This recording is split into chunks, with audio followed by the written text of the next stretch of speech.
महत्त्वाची अपडेट आहे, breaking news आहे। शेतकरी बांधवांसाठी आनंदाची बातमी आहे। 18वा आणि 19वा हप्ता एकाच वेळी हा मिळणार आहे, असा हा GR आहे। तर बघा, PM किसान योजना 2024।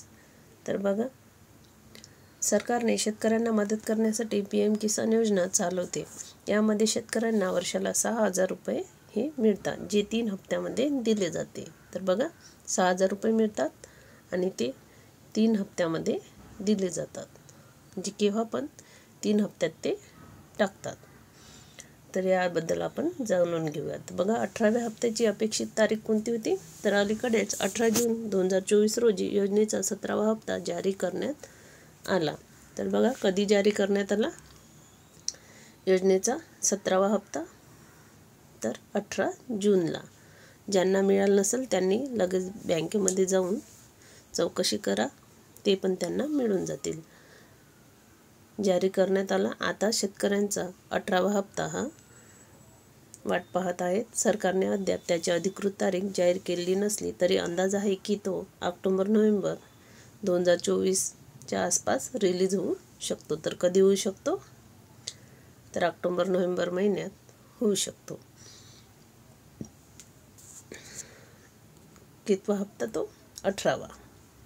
ऑक्टोबर-नोव्हेंबर। आणि 19व्या हप्त्याचा अंदाज बघूया। 19व्या हप्त्यात तारखेबद्दल अद्याप कोणती अधिकृत माहिती नाही, परंतु भूतकाळातील पॅटर्न पाहता ते फेब्रुवारी 2025 मध्ये येणे अपेक्षित आहे। तर बघा, 18वा हप्ता ऑक्टोबर-नोव्हेंबरमध्ये येऊ शकतो आणि 19वा हप्ता 2025 मध्ये फेब्रुवारी किंवा मार्चमध्ये येण्याची अपेक्षितता दर्शवत आहे।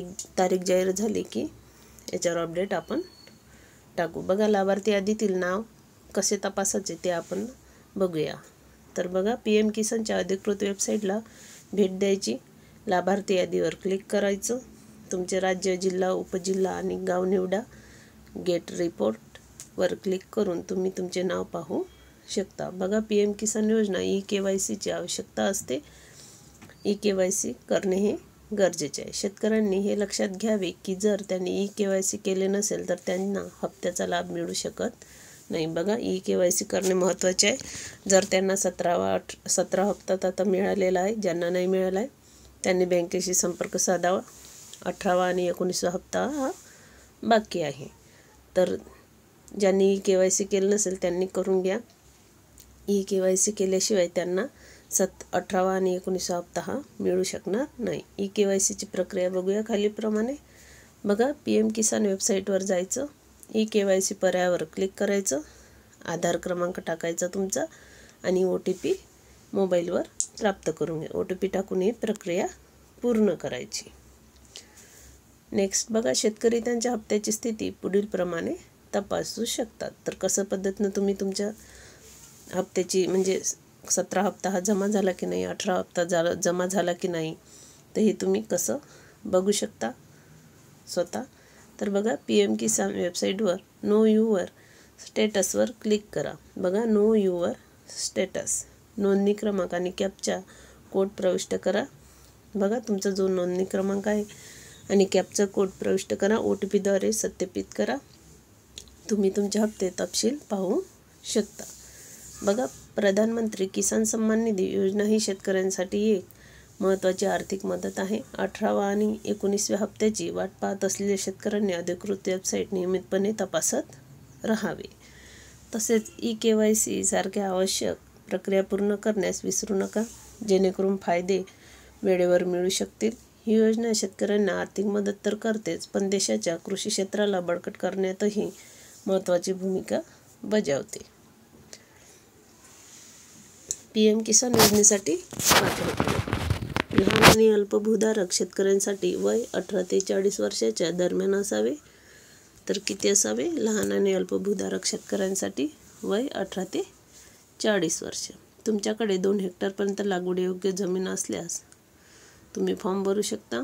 कुटुंबातील सदस्य सरकारी कर्मचारी नसावेत। लाभार्थी यादीतील नाव कसे तपासावे? बघा, नाव कसे तपासायचे? लाभार्थी यादीत आपले नाव आहे की नाही? बघा, PM किसान योजनेचा लाभ घेण्यासाठी शेतकऱ्यांनी लाभार्थी यादीत आपले नाव आहे का हे तपासणे गरजेचे आहे। हे कसे करावे याची माहिती आपण बघूया। तर बघा, PM किसान योजनेच्या अधिकृत वेबसाईटवर जायचं, लाभार्थी यादी पर्यायावर क्लिक करायचं, तुमचे राज्य, जिल्हा, तालुका, गाव आणि यादीत नाव आहे की नाही ते तपासायचं. KYC प्रक्रिया पूर्ण करणे आवश्यक आहे. KYC नसल्यास हप्त्याचा लाभ मिळू शकणार नाही. प्रक्रिया पुढील प्रमाणे करावी.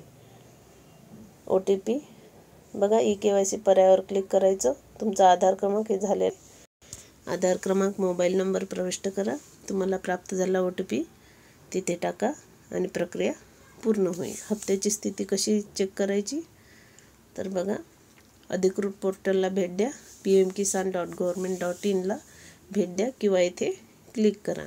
बघा, वेबसाईट आहे, याच्यावर जाऊन तुम्ही चेक करू शकता. pmkisan.government.in ला भेट द्या, येथे क्लिक करा.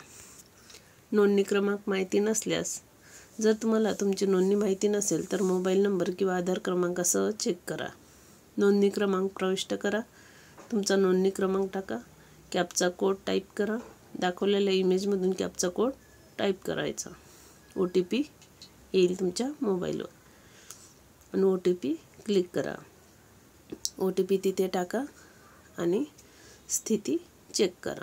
तुमची स्थिती तुमच्या स्क्रीनवर प्रदर्शित होईल. अधिकृत तारीख मिळवण्यासाठी काय करावे, तर बघा, अधिकृत तारीख मिळवण्यासाठी काय करावे, तर प्रधानमंत्री किसान सन्मान निधी योजना ही शेतकऱ्यांसाठी महत्त्वाची आर्थिक मदत आहे. 18व्या आणि 19व्या हप्त्याची वाट पाहत असलेल्या शेतकऱ्यांनी अधिकृत वेबसाईट नियमितपणे तपासत राहावे. तसेच KYC सारख्या आवश्यक प्रक्रिया पूर्ण करण्यास विसरू नका, जेणेकरून फायदे वेळेवर मिळू शकतील. ही योजना शेतकऱ्यांना आर्थिक मदत तर करतेच, पण देशाच्या कृषी क्षेत्राला बळकट करण्यातही महत्त्वाची भूमिकाही बजावते. तर निष्कर्ष काय निघते, तर बघा, PM किसान योजना शेतकऱ्यांसाठी एक वरदान आहे. 18वा आणि 19वा हप्ता मिळण्याच्या आशेने शेतकऱ्यांनी आवश्यक प्रक्रिया पूर्ण करावी आणि नियमितपणे अधिकृत वेबसाईटला भेट द्यावी. त्याच्यामुळे शेतकऱ्यांना आर्थिक स्थैर्य आणि प्राप्त होईल, जीवनमान उंचावेल. तर बघा, कोणत्याही वेबसाईट लक्षात ठेवा, वेबसाईटवर जायचं आणि आपलं चेक करत राहायचं, झाले की नाही जमा पैसे किंवा काय आहे स्थिती आपल्या फॉर्मची. ते pmkisan.government.in ही आपली अधिकृत वेबसाईट आहे, पोर्टल आहे ते, याच्यावर जाऊन आपलं चेक करत राहायचं आणि याच्यावर चेक कराल तेव्हाच तुम्हाला या सर्वाची माहिती होणार. आणि KYC नक्की करा, ज्यांनी नसेल केलंय ते त्यांनी नक्की करून घ्या. तुमचा आधार क्रमांक, मोबाईल नंबर हे तुम्हाला माहीत असणे गरजेचं आहे, कारण ते तिथे टाकावं लागते KYC करताना. आणि OTP जो तुमच्या मोबाईलवर आला आहे तो OTP, जेव्हाही तुम्ही काही अशा पद्धतीचे फॉर्म वगैरे भरायला गेले तेव्हा मोबाईल सोबत न्यायचा, जो नंबर चालू आहे तो, कारण त्याच्यावर OTP येतो आणि तो आपल्याला तिथे टाकावा लागतो. तर बघा, असं होतं आहे. 17व्या आणि 17वा हप्ता तर झाला आहे जमा. आता 18वा आणि 19व्या हप्त्याची माहिती अजून काही थेट अशी माहिती आली नाही की ह्या तारखेला जमा होणार, पण सांगत आहे ऑक्टोबर-नोव्हेंबरमध्ये होणार. तर वेळ आहे, बघूया. तोपर्यंत आणखी काही अपडेट येते नवीन तर ते आपण नक्की टाकण्याचा प्रयत्न करूया.